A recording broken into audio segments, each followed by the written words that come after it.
Hey friends, Ash here with Gents. Today I've got a little bit of a This Week in Fragrance hybrid.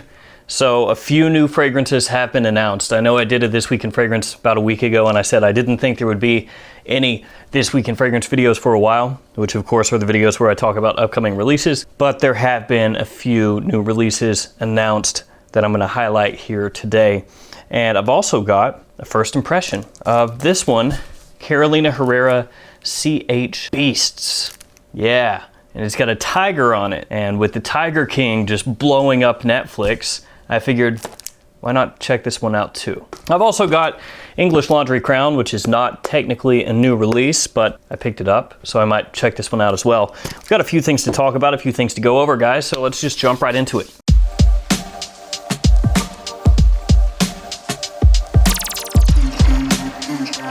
First off, I guess, let's open up CH Beasts and see if this is any good. This looks like a follow-up to CH Kings, which is a fragrance I reviewed, I believe about a year ago, and didn't like it. I think that fragrance sucks.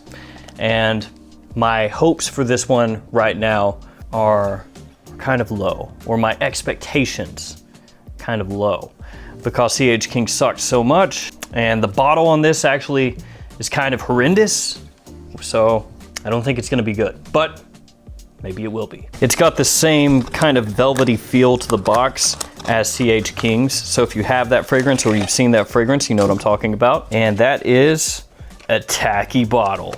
That bottle looks like it's straight out of the 80s. It looks like it blasts through time.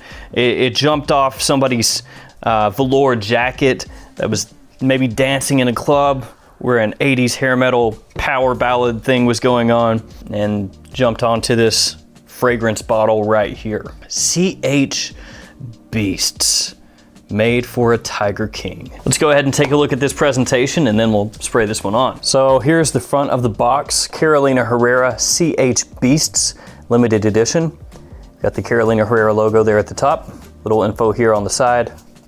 Nothing on the other side, nothing on the back. And then on the bottom here is where you're gonna find your batch code. And there's a good look at that bottle for you guys. If that doesn't scream class, I don't know what does. We got the Carolina Herrera CH on the top of the cap, nothing on the back. And there's a look at the bottom for you. That velvety kind of feel on the outside of the bottle, just like with CH Kings, does feel nicer than on the box. On the box, it's just kind of cheap feeling. Feels like something you'd get at like a Michael's, you know, like a craft store, just kind of the, but here it's nice and soft and velvety. But yeah, it's kind of ugly, just like CH Kings, ugly, tacky. That's what they're going for. They accomplished that. Now, as far as the fragrance, I have no freaking idea what this smells like, and that's probably the weirdest thing about this. I mean, yeah, the strange big cat on the front here, like I said, very throwbackish, very retro look is strange, but the strangest thing is I can't find information on this fragrance at all, like, period. It's for sale at a few places, but that's it as far as information here. It's not on your usual suspects websites like Fragrantica or Base Notes or Perfumo. It's not anywhere, so note breakdown wise, no idea. It's not even on Carolina Herrera's website. So it's like they made this fragrance, they came up with the packaging, they came up with the fragrance itself, put it all together, and then they were like, yeah, actually, why did we do this? Don't put that on our website. Nobody cares about this. Just give it to some discounters, just sell this off and forget this ever happened. Or at least that's how it comes off. Now, this could be awesome, no idea.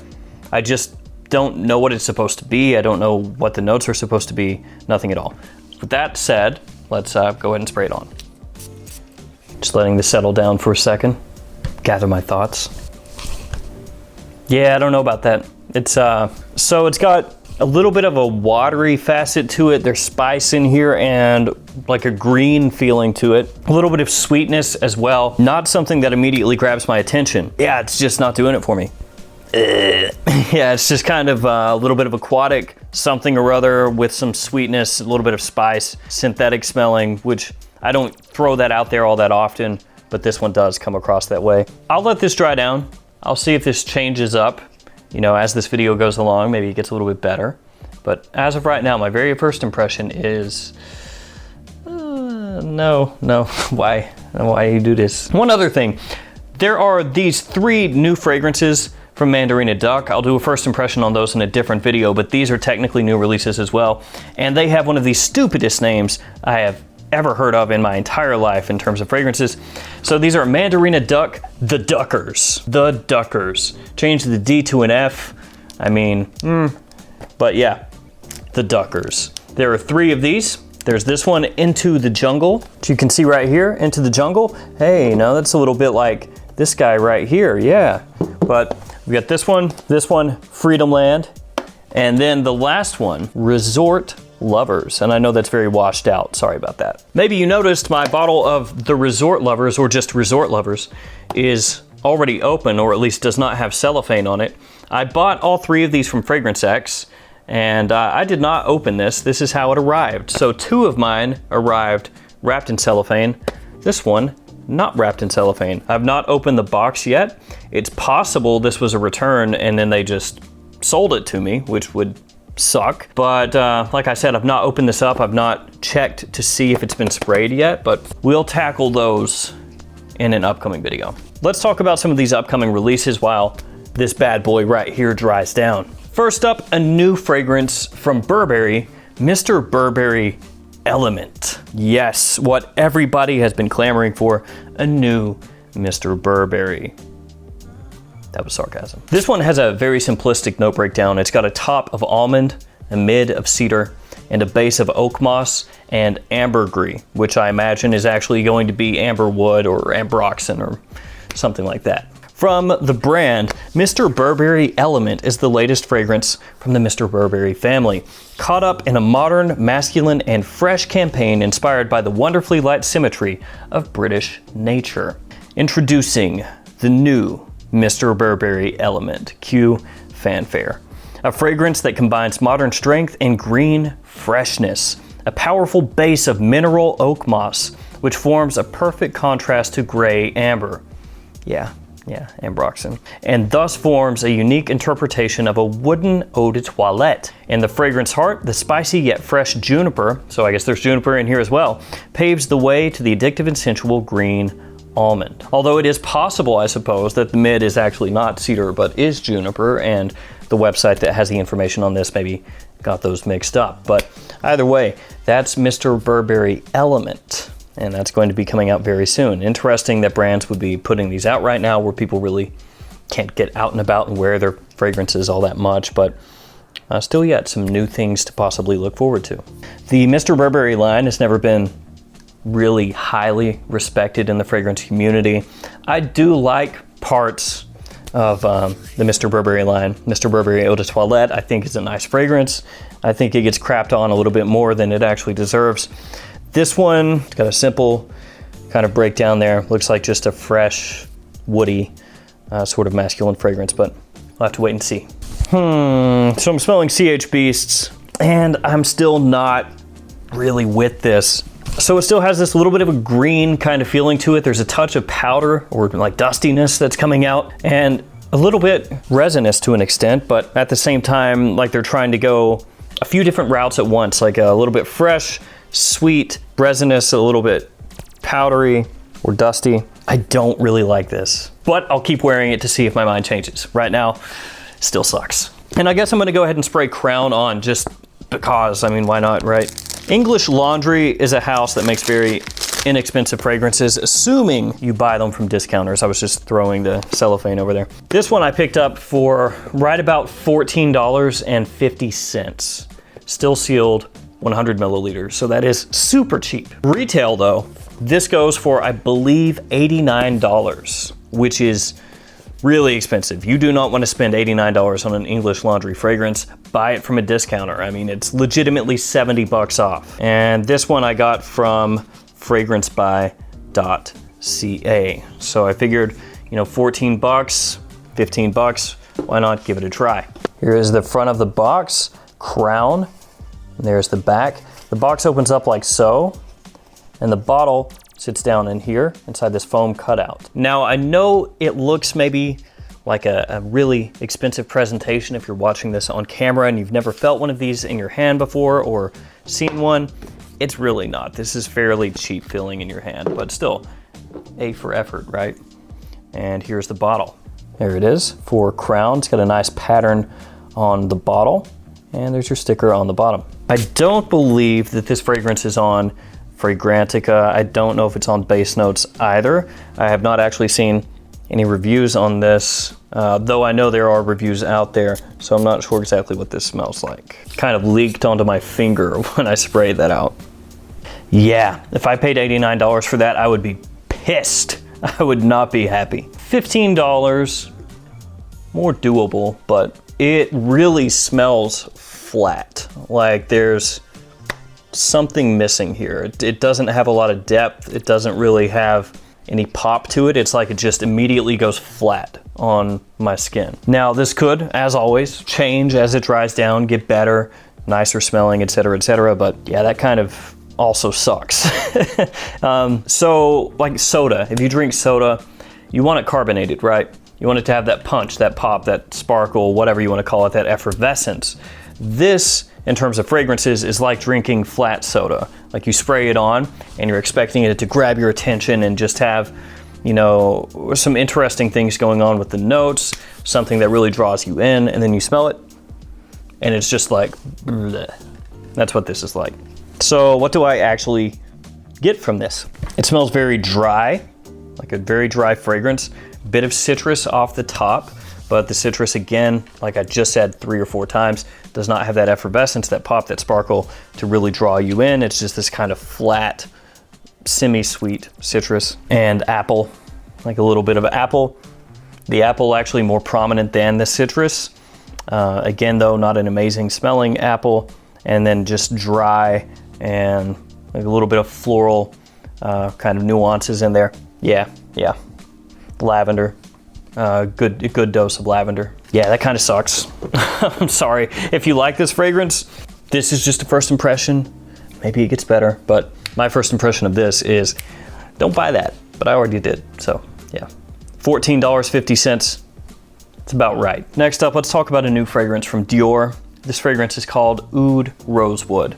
Has a top of quince and raspberry, mid of sandalwood, and a base of oud and rosewood. A fragrance composed like a melody.